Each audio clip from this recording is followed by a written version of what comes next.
बिल्कुल, तो यहाँ पर आप देख सकते हैं जिस तरीके से संजय झा ने खुलकर समर्थन किया था सचिन पायलट का, वैसे ही एक एक करके हम रिएक्शंस देख रहे हैं। लगातार हर कोई सचिन पायलट के समर्थन में आता हुआ दिखाई दे रहा है। कम से कम ये कह रहा है कि सचिन पायलट को पार्टी से जाने से रोकना चाहिए। और हम चलिए रुक कर लेते हैं सहयोगी गोवर्धन का। गोवर्धन, हम देख सकते हैं लगातार जो रिएक्शंस आ रहे हैं, हर किसी की जबान पर बस यही है कि सचिन पायलट को रोक लिया जाए, क्योंकि एक यंग टैलेंट है। अगर वो चले गए तो पार्टी को एक बहुत बड़ा नुकसान होगा।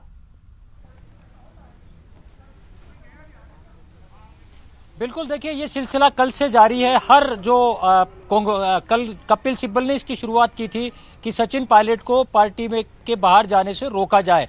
आज कई नेताओं ने एक के बाद एक ट्वीट करके कांग्रेस नेतृत्व को यह सुझाव दिया है कि सचिन पायलट जैसे यंग नेता को पार्टी को नहीं खोना चाहिए। देखिए इसके पीछे वजह भी है। सबसे बड़ा एग्जाम्पल हम नॉर्थ ईस्ट में देख सकते हैं। हेमंत बिस्वा शर्मा जैसा नेता जो केवल कम्युनिकेशन गैप की वजह से कांग्रेस से छोड़ के चला गया और वहां पूरा नॉर्थ ईस्ट में कांग्रेस साफ हो गई। ये सिलसिला कई प्रदेशों में हुआ है और कांग्रेस में जो लड़ाई ओल्ड गार्ड वर्सेस यंगस्टर्स के युवाओं के बीच में है, इसके मायने अलग हैं। लेकिन युवा अब चाहते हैं, सेकंड पीढ़ी के सेकंड जनरेशन के नेता ये चाहते हैं कि उनको कुछ स्पेस दिया जाए, नीति निर्धारण में भी, फैसले करने में भी और गवर्नेंस में भी। तो वो उनकी मांग है। वो एक बड़े तादाद में जो नेता हैं उनका ऐसा मानना है कि धीरे धीरे एक हाइब्रिड मॉडल अपना करके और स्पेस दिया जाना चाहिए कि जो पुराने नेता हैं, जो अनुभवी नेता हैं, उनकी भी बेकदरी नहीं होनी चाहिए। तो जो यूथ हैं उनको भी आप हाशिए पे नहीं कर सकते। जब राजस्थान में सरकार का गठन हुआ था तब ये हाइब्रिड फार्मूला ही दिया गया था चुनाव से पहले ही कि युवा जोश और अनुभव इन दोनों का मिश्रण करके और आगे बढ़ा जाएगा और इसका फायदा भी हुआ। कांग्रेस की यहाँ पर सरकार बनती है। जैसे ये हाइब्रिड फार्मूला एक तरफ झुकता हुआ दिखता है तो वहां तकलीफ शुरू हो जाती है और शायद कई प्रदेशों में कांग्रेस को ये सामना भी करना पड़ रहा है कि वरिष्ठ नेताओं से जो सेकंड पीढ़ी के नेता हैं उनकी बनती नहीं है और कम्युनिकेशन गैप होने की वजह से नौबत यहां तक आ जाती है। तो यही वजह है कि कांग्रेस के जो कई नेता हैं, बड़े नेता हैं, वो अब इस पक्ष में नजर आ रहे हैं, सुझाव अपने दे रहे हैं कि सचिन पायलट और उनके खेमे के जो विधायक हैं उनको मनाया जाना चाहिए। अब ये सचिन पायलट पर निर्भर करता है कि वो उन पर इन अपीलों का कोई असर होता है या नहीं, या वो अपना नया जो रास्ता है उस पर आगे बढ़ते हैं। ये आगे वक्त बताएगा। बिल्कुल गोवर्धन, अगर हम बात करें जब से कांग्रेस पार्टी सत्ता में आई है 2018 से 2020 के जो बीच का वक्त अगर हम देखें तो इस बीच हमने देखा किसी न किसी बात को लेकर क्लैशेस होते रहे हैं। रूठने और मनाने में ये वक्त बीत गया, लेकिन इसी बीच कहीं ना कहीं जो इक्वेशंस हैं वो गड़बड़ा गई गोवर्धन, और शायद इसी का ये नतीजा है।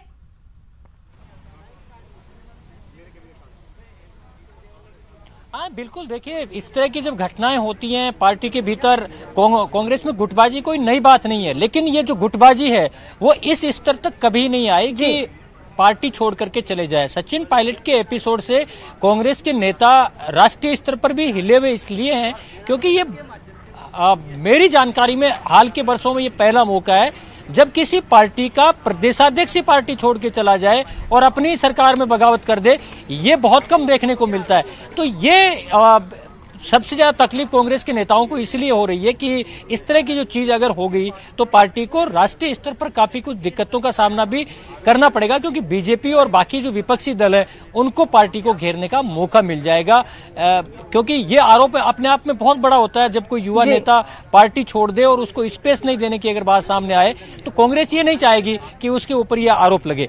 इसी वजह से सचिन पायलट को मनाने के लिए केंद्रीय नेतृत्व लगातार संपर्क कर रहा है। जैसा कि प्रेस कॉन्फ्रेंस के दौरान रणदीप सुरजेवाला और वरिष्ठ नेताओं ने कहा कि वो उनसे लगातार संपर्क कर रहे हैं और उनको वापस आना चाहिए क्योंकि घर छोड़ के जाने वाले दुख पाते हैं। ये मैसेज देने का प्रयास इसीलिए रणदीप सुरजेवाला और वरिष्ठ नेताओं की ओर से किया गया है। अब तो मिलिंद देवड़ा और संजय निरुपम सहित कई नेता हैं वो मैदान में उतर गए हैं। कल उन्होंने भी आज कहा है कि उनको मनाया जाना चाहिए। कल वरिष्ठ वकील और कांग्रेस के पूर्व केंद्रीय मंत्री वरिष्ठ नेता कपिल सिब्बल ने भी कहा कि ये स्थितियां ठीक नहीं है, ऐसा नहीं किया जाना चाहिए। और भी बड़ी जमात है, डीके शिव कुमार जो कर्नाटक के बहुत बड़े नेता हैं कांग्रेस के, उन्होंने भी सचिन पायलट को वापस मनाने की सलाह दी है और ये उम्मीद जताई है कि शायद सचिन पायलट अपने कदम वापस खींचेंगे।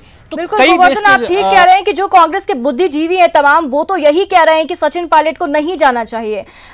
लेकिन अगर हम देखें तो अब पूरा मैटर है वो आकर थम जाता है कि सचिन पायलट ने जो बगावत की उड़ान भरी है गोवर्धन, अब लैंडिंग कहां पर होती है? क्या वो पार्टी में फिर से जाते हैं या फिर नई पार्टी बनाते हैं? अब क्वेश्चन मार्क आकर यहां पर लग गया है।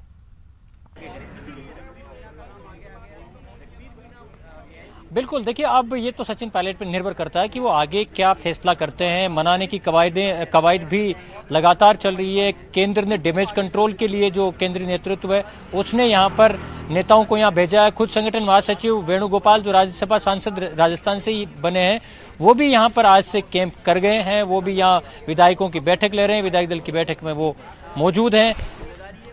संपर्क साधने का प्रयास भी किया जा रहा है और अब ये ग्रीन सिग्नल ये भी दिया गया है कि पहले कल ये बात चल रही थी कि पायलट से संपर्क नहीं किया जाएगा। रात को 2:30 बजे की जो प्रेस कॉन्फ्रेंस थी उसमें ये संकेत था कि जो बैठक में नहीं आएंगे उनको कार्रवाई की जाएगी। अब इससे बात आगे बढ़ाई गई है और नरम रुख अपनाते हुए बातचीत की बात दोबारा प्रेस कॉन्फ्रेंस करके अभी कही गई है। तो कम से कम डैमेज कंट्रोल की कवायद में लगे हुए हैं नेता, लेकिन बात वहीं आकर के अटक जाती है कि सचिन पायलट का इन तमाम डैमेज कंट्रोल की कवायदों के बीच क्या रुख रहता है, क्या वो मानने को तैयार होते हैं। ये तो सचिन पायलट जब मीडिया के सामने आएंगे तभी पता लग पाएगा। बिल्कुल गोवर्धन, आप ठीक कह रहे हैं। सचिन पायलट जब ये सियासी उठापटक चल रहा है तब से एक तरह से वो मौन धारे हुए हैं, उन्होंने कोई बात आकर नहीं कही। क्या कोई जानकारी कब सचिन पायलट अपनी बात रखेंगे सबके सामने? क्या इस बारे में कोई जानकारी मिल पाई है?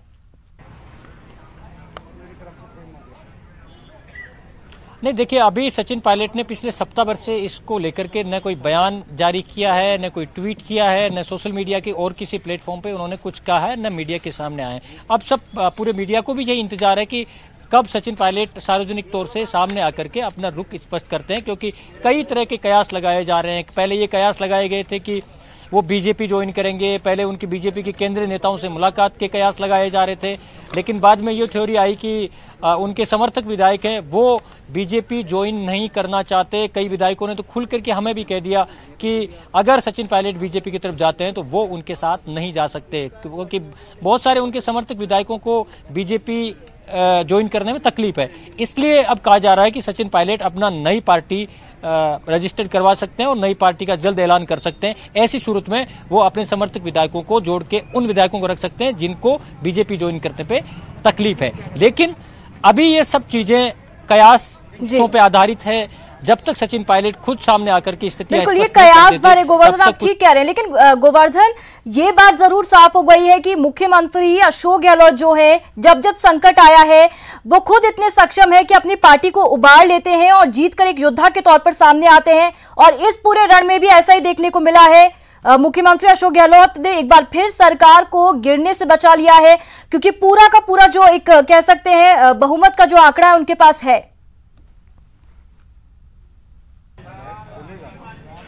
बिल्कुल, देखिए जो सियासी संकट आया था और सचिन पायलट और उनके समर्थक जो बगावती तेवरों पे उतरे थे, उसके बाद ये जो कयास लग रहे थे कि सरकार अल्पमत में आ सकती है। दावा पायलट कैंप की ओर से भी किया गया था कि अब 30 विधायक उनके पास होने से सरकार अल्पमत में आ गई है। तो वो अभी जो विधायक दल की बैठक शुरू हुई थी उसमें ये साफ हो गया कि नंबर गेम कम से कम एक बार तो जो बहुमत का आंकड़ा है, जो मैजिक फिगर है, वो जुटाने में सीएम अशोक गहलोत कामयाब रहे हैं। लंबा एक्सपीरियंस है, तीसरी बार मुख्यमंत्री है और कांग्रेस में एक लंबे अरसे से 40 साल से काम करते आ रहे हैं। 3 पीढ़ियां जो नेताओं की हैं, कांग्रेस के वरिष्ठ नेताओं की, उनके साथ में वो काम कर चुके हैं लगातार। तो जो इस तरह की जो क्राइसिस पहले भी आते रहे तो उनको हैंडल करने का एक्सपीरियंस अशोक गहलोत के पास में है और शायद वो एक्सपीरियंस उनके काम आया है। यही वजह है कि ये सारी जो कवायद है, राज्यसभा चुनाव के वक्त भी इसी तरह की चीजें चली थी कि विधायक वो बगावत कर सकते हैं, तो उस समय सबसे संपर्क साध करके और राज्यसभा चुनाव ढंग से हैंडल करवाए गए। कांग्रेस के 2 उम्मीदवारों की आराम से जीत यहां से करवा दी गई थी, वरना उस वक्त भी जो बाड़ेबंदी की गई थी उसके पीछे रीजन यही था कि खुफिया इनपुट सीएम के पास था कि कुछ विधायक हैं वो बगावत कर सकते हैं, बागी हो सकते हैं और क्रॉस वोटिंग कर सकते हैं। तो वो सफलता उनको कही जाएगी कि उन्होंने मैनेज किया। अब जो पायलट समर्थकों की बगावत से जो हालात पैदा हुए उसमें भी एक बार कम से कम सरकार को फौरी तौर पर कोई दिक्कत नजर नहीं आ रही। जो नंबर गेम है वो सत्ता खेमे का दावा है कि 106 विधायक अभी अंदर मौजूद है। थोड़ी देर में ये स्थिति स्पष्ट हो जाएगी कि नंबर गेम कितना है, लेकिन इतना तय है कि सरकार का जो मैजिक अंक होता है 101, उससे ज्यादा का आंकड़ा एक बार जुटा पाने में वो कामयाब रहे, क्योंकि पायलट खेमे के करीब 6 से 7 विधायक भी यहाँ पर इस बैठक में मौजूद हैं। ये अलग बात है कि 18 से 20 विधायक हैं वो इस बैठक से गैर हाजिर हैं, नदारद हैं, वो नहीं आए हैं, पायलट के साथ हैं। मंत्री रमेश मीणा जो पायलट के कट्टर समर्थक हैं और काफी लंबे अरसे से बगावती तेवर अपनाए हुए थे, वो इस बैठक से नदारद हैं, वो नहीं आए हैं। जी बिल्कुल गोवर्धन, बीजेपी भी इस पूरे एपिसोड पर अपनी नजरें बनाई हुई थी। लगातार हम देख रहे थे, रिएक्शंस मिल रहे थे कि अगर मौका मिला तो सरकार बनाएंगे, लेकिन अब जब आंकड़े साफ हो रहे हैं तो कम से कम इतना साफ हो गया है कि अब बीजेपी का यहाँ पर कोई चांस नहीं है।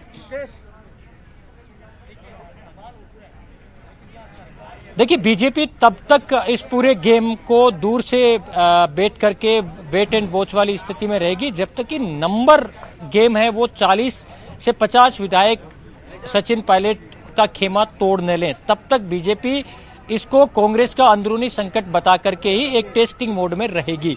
अगर इससे ज्यादा का संख्या बल जुटता है तो ही बीजेपी इधर एंट्री करेगी, और वरना तो बीजेपी अभी तो यही कह रही है कि ये कांग्रेस का अंदरूनी संकट है।